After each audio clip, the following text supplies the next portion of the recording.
Get your free copy of the complete tutorial at www.teachucomp.com/free.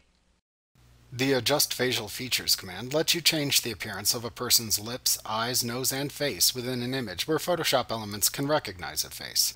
Pictures where the person's face is partially obscured will often not work with this command, as Elements is unable to recognize that a face exists within the photo.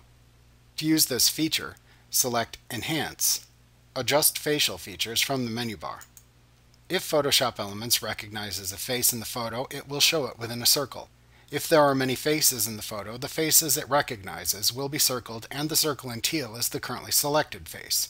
You can click another circle in the same photo to switch which face you edit.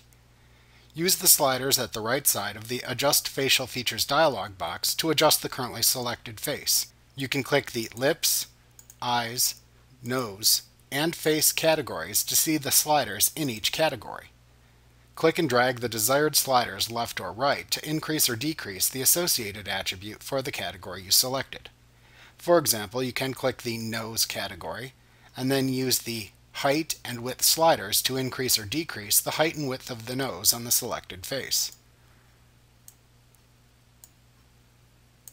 You can click the Before/After toggle button at the bottom of the window to toggle between the before and after views. You can click the Reset button at the bottom of the dialog box to reset any changes you have made. When you are happy with the changes you have made, you can click the OK button to apply them. Like what you see? Pick up your free copy of the complete tutorial at www.teachucomp.com/free.